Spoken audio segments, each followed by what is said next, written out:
गोर लगै छी। हम चमचम मैथिली गीत में अहाँ समस्त मिथिलावासी के स्वागत करै छी। आइ हम एगो बड़ सुंदर गीत कहै छी जे मूड़न उपनयन दुनू में सोहर खिलौना जकाँ अछि से ई गीत अहाँ सब जरूर सुनब देखब और हमर चैनल के सब्सक्राइब हमर वीडियो के लाइक जरूर कऽ देबै। कहाँ बजाए ढोला कहाँ अंग्रेजी बाजा हे कहाँ बजाए ढोला कहाँ अंग्रेजी बाजा है पिया है कहाँ बजाए रासन चौकी की निक निक गीत बाजई है पिया है कहाँ बजाए रासन चौकी की निक निक गीत बाजई है तोहरो नैहर धानी ढोल और अंग्रेजी बाजा है तोहरो नैहर धानी ढोल बाजौ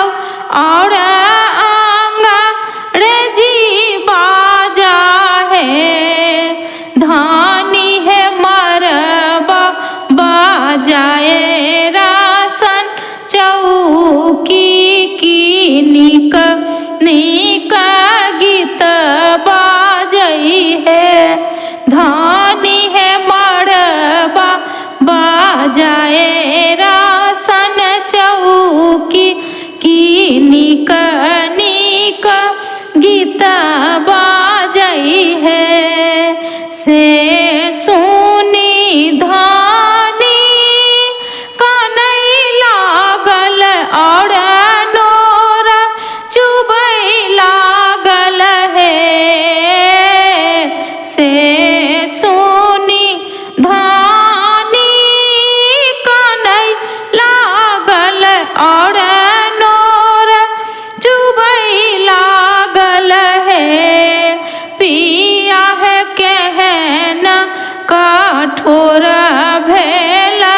भैया की नोत ने पाठाओल आनी दिया आहे पिया डोलिया बधैया मांगा जाए बहे आनी दिया आहे पिया डोलिया बधैया मांगा जाए बहे पिया है अपने से नैहर जाए बधैया मांगी आए बहे चुप रहू धानी की तोरा नहीं लाज लागऊ है चुप रहू धानी की तोरा नहीं लाज लागऊ है धानी है अपने से नैहर को